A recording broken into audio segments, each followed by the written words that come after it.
بسم اللہ الرحمن الرحیم۔ ایک اور روایت میں ہے کہ حضرت عبداللہ بن عمرو رضی اللہ عنہ کی عادت تھی کہ ان حضرت صلی اللہ علیہ وسلم سے جو سنتے تھے لکھ لیا کرتے تھے۔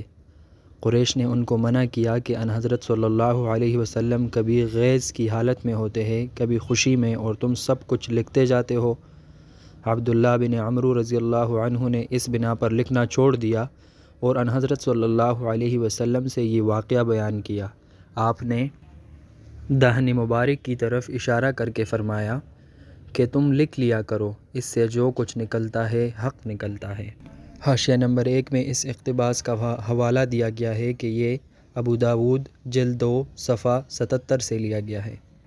خطیب بغدادی نے اپنے رسالہ تقلید العلم میں روایت کی ہے کہ اس بیاض کا نام جس میں عبداللہ ان حضرت صلی اللہ علیہ وسلم کی حدیثیں قلم بند کر لیا کرتے تھے، صادقہ تھا۔ حاشیہ نمبر 2 جامعہ بیان العلم القاضی ابن عبد البر مطبوعہ مصر صفحہ 77 میں صادقہ کا ذکر ہے۔ ایک دفعہ آپ صلی اللہ علیہ وسلم نے حکم دیا کہ جو لوگ اس وقت تک اسلام لا چکے ہیں ان کے نام قلم بند کیے جائے، چنانچہ 1500 صحابہ رضوان اللہ تعالی علیہم اجمعین کے نام دفتر میں درج کیے گئے۔ حاشیہ نمبر 3 صحیح بخاری باب الجہاد۔ خطیب بغدادی نے تقید العلم میں روایت کی ہے کہ جب لوگ کثرت سے حضرت انس رضی اللہ عنہ کے پاس حدیثوں کے سننے کے لیے جمع ہو جاتے تھے تو وہ ایک جنگ نکال لاتے تھے کہ وہ یہ حدیثیں ہیں جو میں نے ان حضرت صلی اللہ علیہ وسلم سے سن کر لکھ لی تھی۔ متعدد قبائل کو آپ نے جو صدقات اور زکوٰۃ وغیرہ کے احکام بھیجے وہ تحریری تھے اور کتب احادیث میں بعینہ منقول ہے۔ اسی طرح سلاطین کو دعوت اسلام کے جو پیغام بھیجے گئے وہ بھی تحریری تھے۔ صحیح بخاری باب کتاب العلم میں ہے کہ فتح مکہ کے سال جب ایک خزاعی نے حرم میں ایک شخص کو قتل کر دیا تو ان حضرت صلی اللہ علیہ وسلم نے ناقہ پر سوار ہو کر خطبہ دیا۔ یمن کے ایک شخص نے آ کر درخواست کی کہ یہ خطبہ مجھ کو تحریر کرا دیا جائے، چنانچہ ان حضرت صلی اللہ علیہ وسلم نے حکم دیا کہ اس شخص کے لیے وہ خطبہ قلم بند کر دیا جائے۔ غرض اس طرح ان حضرت صلی اللہ علیہ وسلم کی وفات تک حسب ذیل تحریری سرمایہ مہیا ہو گیا تھا۔ نمبر 1 جو حدیثیں حضرت عبداللہ بن عمرو بن العاص رضی اللہ عنہ یا حضرت علی رضی اللہ عنہ و حضرت انس رضی اللہ عنہ وغیرہ نے قلم بند کی۔ حاشیہ نمبر 4 بخاری جلد اول صفحہ 21-22 صحیفہ علی و کتاب الرجل من یمن۔ نمبر 2 تحریری احکام اور معاہدات حدیبیہ وغیرہ اور فرامین جو ان حضرت صلی اللہ علیہ وسلم نے قبائل کے نام بھیجے۔ حاشیہ نمبر 5 سنن ابن ماجہ صفحہ 130 و ابو داود جلد 1 صفحہ 155-156۔ نمبر 3 خطوط جو ان حضرت صلی اللہ علیہ وسلم نے سلاطین اور امراء کے نام ارسال فرمائے۔ حاشیہ نمبر 6 بخاری جلد اول صفحہ 5 و ایزن صفحہ 15۔ حاشیہ نمبر 7 بخاری جلد اول صفحہ 15۔ نمبر 4 1500 صحابہ رضوان اللہ تعالی علیہم اجمعین کے نام۔ ان حضرت صلی اللہ علیہ وسلم کے بعد اس تحریری ذخیرہ کو اس قدر ترقی ہوتی گئی کہ بنو العباس سے پہلے ولید بن یزید کے قتل کے بعد جب احادیث و روایت کا دفتر ولید کے کتب خانہ سے منتقل ہوا تو صرف امام ظاہری کی مرویات اور تالیفات گھوڑوں اور گدھوں پر لاد کر لی گئی۔ حاشیہ نمبر 8 تذکرۃ الحفاظ علامہ ذہبی تذکرہ امام ظاہری۔ مغازی عرب میں علوم و فنون نہ تھے، صرف خاندانی معرکے اور لڑائیوں کے واقعات محفوظ رکھتے تھے۔ اس لحاظ سے قیاس یہ تھا کہ ان حضرت صلی اللہ علیہ وسلم کے واقعات اور افعال و اقوال میں سب سے پہلے مغازی کی روایتیں پھیلتی اور سب سے پہلے اسی فن کی بنیاد پڑتی، لیکن روایات کے تمام انواع میں مغازی کا درجہ سب سے متأخر رہا۔ خلفائے راشدین رضی اللہ تعالی علیہم اجمعین اور اکابر صحابہ نے زیادہ تر ان حضرت صلی اللہ علیہ وسلم کے ان اقوال و افعال پر توجہ کی جن کو شریعت سے تعلق تھا اور جن سے فقہی احکام مستنبط ہوتے تھے۔ امام بخاری نے غزوہ احد کے ذکر میں سائب بن یزید رضی اللہ عنہ سے یہ روایت نقل کی ہے، جس کا اردو ترجمہ ہے میں عبد الرحمن بن عوف رضی اللہ عنہ اور طلحہ رضی اللہ عنہ بن عبید اللہ رضی اللہ عنہ اور مقداد رضی اللہ عنہ اور سعد رضی اللہ عنہ کی صحبت میں رہا، لیکن میں نے ان کو کبھی ان حضرت صلی اللہ علیہ وسلم کے متعلق حدیث بیان کرتے نہیں سنا، بجز اس کے کہ طلحہ رضی اللہ عنہ غزوہ احد کا واقعہ بیان کرتے تھے۔ حضرت عبد الرحمن بن عوف رضی اللہ عنہ اور طلحہ رضی اللہ عنہ و مقداد رضی اللہ عنہ و سعد بن ابی وقاص رضی اللہ عنہ اکابر صحابہ رضوان اللہ تعالی علیہم اجمعین میں ہے، اور ان سے بہت سی حدیثیں مروی ہے۔ اس لیے اس عبارت کے یہی معنی ہو سکتے ہیں کہ یہ لوگ غزوات کے واقعات نہیں بیان کرتے تھے، بجز اس کے کہ طلحہ رضی اللہ عنہ جنگ احد کے واقعات بیان کیا کرتے تھے۔ یہی وجہ تھی کہ علماء میں جن لوگوں نے مغازی کو اپنا فن بنا لیا تھا، وہ عوام میں جس قدر مقبول ہوتے تھے، خواص میں اس قدر مستند نہیں خیال کیے جاتے تھے۔ اس فن کے اساتین اور ارکان ابن اسحاق اور واقدی ہے۔ واقدی کو تو محدثین علانیہ کذاب کہتے ہیں، ابن اسحاق کو ایک گروہ سقہ کہتا ہے، لیکن اسی درجے کا دوسرا گروہ ان کو بے اعتبار سمجھتا ہے۔ تفصیل آگے آئے گی۔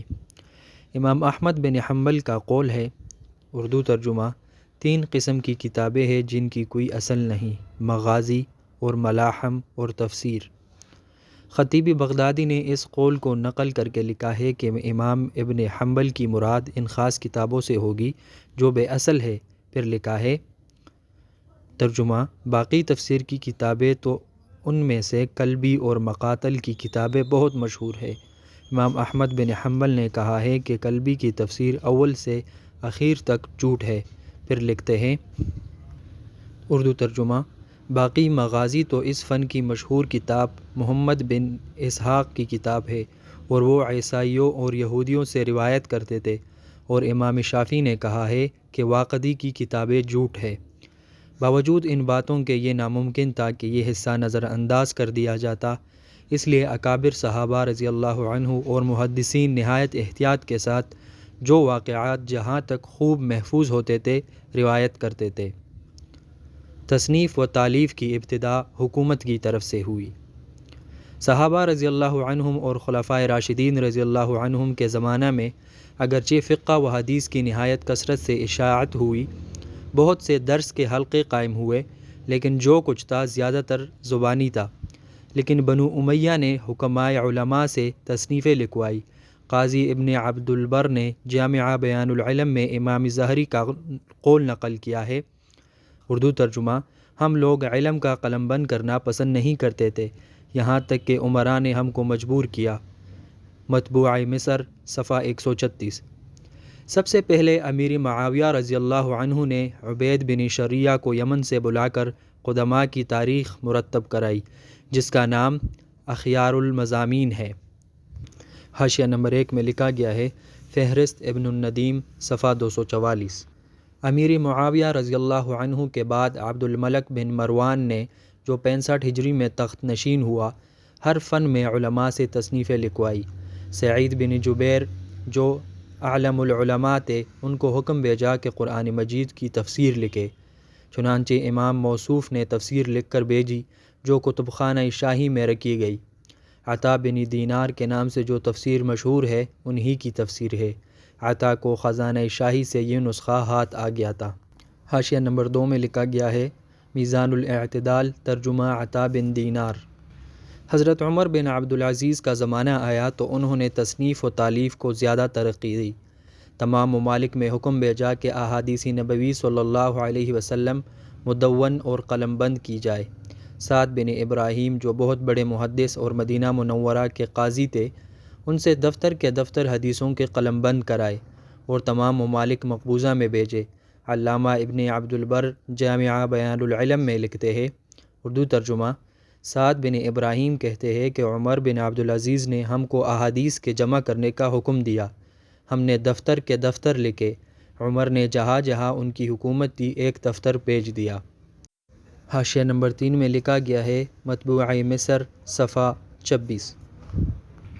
ابو بکر بن محمد بن عمرو بن حزم انصاری جو اس زمانہ کے بہت بڑے محدث اور امام ظاہری کے استاد اور مدینہ کے قاضی تھے، ان کو بھی خاص طور پر احادیث کے جمع کرنے کا حکم بھیجا۔ حاشیہ نمبر 1 میں لکھا گیا ہے طبقات ابن سعد جز ثانی قسم ثانی صفحہ 134۔ حدیث میں حضرت عائشہ رضی اللہ عنہا کی مرویات کی ایک خاص حیثیت ہے، یعنی ان سے اکثر وہ حدیثیں مروی ہیں جو عقائد یا فقہ کے مہمات مسائل ہے، اس لیے عمر بن عبدالعزیز نے ان کی روایتوں کے ساتھ زیادہ اعتناء کیا۔ عمرہ بن عبد الرحمن ایک خاتون تھی، ان کو حضرت عائشہ رضی اللہ عنہا نے خاص اپنے آغوش تربیت میں پالا تھا۔ وہ بہت بڑی محدثہ اور عالمہ تھی۔ تمام علماء کا اتفاق ہے کہ حضرت عائشہ رضی اللہ عنہا کی مرویات کا ان سے بڑھ کر کوئی عالم نہ تھا۔ عمر بن عبدالعزیز نے ابو بکر بن محمد کو خط لکھا کہ عمرہ کو مسائل اور روایات قلم بند کر کے بیچ دیں۔ حاشیہ نمبر 2 میں لکھا گیا ہے تہذیب التہذیب ترجمہ ابو بکر بن محمد و عمر بنت عبد الرحمن و طبقات ابن سعد جز دوم حصہ دوم صفحہ 134۔ مغازی پر خاص توجہ۔ اب تک مغازی و سیر کے ساتھ اعتناء نہیں کیا گیا تھا۔ حضرت عمر بن عبدالعزیز نے اس فن کی طرف خاص توجہ کی اور حکم دیا کہ غزوات نبوی صلی اللہ علیہ وسلم کا خاص حلقہ درس قائم کیا جائے۔ عاصم بن عمر بن قتادہ انصاری المتوفی 121 ہجری اس فن میں خاص کمال رکھتے تھے۔ ان کو حکم دیا کہ جامع مسجد دمشق میں بیٹھ کر لوگوں کو مغازی اور مناقب کا درس دے۔ حاشیہ نمبر 3 میں لکھا گیا ہے تہذیب التہذیب ترجمہ عاصم بن عمر بن قتادہ۔ اسی زمانہ میں امام ظاہری نے مغازی پر ایک مستقل کتاب لکھی، اور جیسا کہ امام سہیلی نے روز الانف میں تصریح کی ہے، یہ اس فن کی پہلی تصنیف تھی۔ امام ظاہری اس زمانے کے اعلم العلماء تھے، فقہ اور حدیث میں ان کا کوئی ہمسر نہ تھا۔ امام بخاری کے شیخ و شیوخ ہیں۔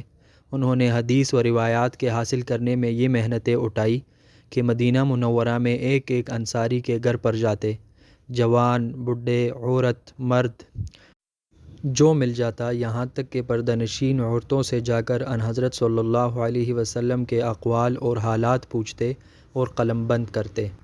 حاشیہ نمبر 4 میں لکھا گیا ہے تہذیب التہذیب ترجمہ امام ظاہری محمد بن مسلم۔ وہ نسباً قریشی تھے، 50 ہجری میں پیدا ہوئے۔ بہت سے صحابہ رضی اللہ عنہم کو دیکھا تھا۔ 80 ہجری میں عبد الملک بن مروان کے دربار میں گئے۔ اس نے بہت قدر و منزلت کی۔ کتاب المغازی غالباً حضرت عمر بن عبدالعزیز کی ہدایت کے موافق لکھی۔ یہ بات خاص طور پر لحاظ کے قابل ہے کہ امام موصوف نے سلاطین کے دربار سے تعلق رکھتے تھے اور مقربین خاص میں داخل تھے۔ ہشام بن عبد الملک نے اپنے بچوں کی تعلیم ان کے سپرد کی تھی۔ 124 ہجری میں وفات پائی۔ امام ظاہری کی وجہ سے مغازی و سیرت کا عام مذاق پیدا ہو گیا۔ ان کے حلقہ درس سے اکثر ایسے لوگ نکلے جو خاص اس فن میں کمال رکھتے تھے۔ ان میں سے یعقوب بن ابراہیم، محمد بن صالح سمار، عبد الرحمن بن عبدالعزیز فن مغازی میں خاص شہرت رکھتے تھے۔